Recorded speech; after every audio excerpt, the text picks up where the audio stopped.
Sono giornate cruciali nelle indagini relative alla scomparsa di Marianna Cendron, la diciottenne di paese che non dà più sue notizie dallo scorso 27 febbraio.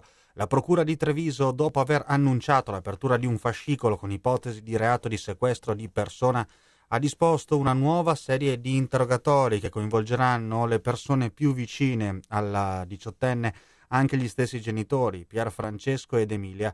Il PM Massimo De Bortoli ha parlato di una svolta fondamentale già nei prossimi giorni. Per questo il magistrato incontrerà il comandante provinciale dell'Arma, Gianfranco Lusito, in un vertice per fare il punto della situazione. Le indagini continuano così come sono iniziate, col massimo impegno che noi cercheremo di perseguire, di continuare con la volontà di trovare Marianna viva.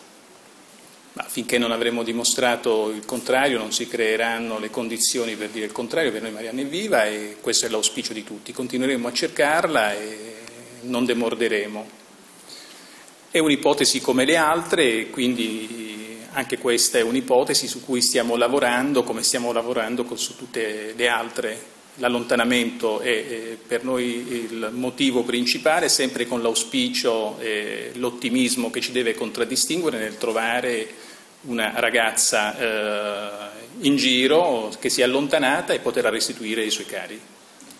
È un affievolimento ovviamente temporaneo, è altalenante il flusso delle informazioni che ci arrivano, è sempre l'invito quello a segnalare ogni dettaglio a noi, a qualsiasi forza di polizia, a chiunque, purché ci sia sempre un continuo flusso di informazioni che possono essere utili a risolvere questo caso.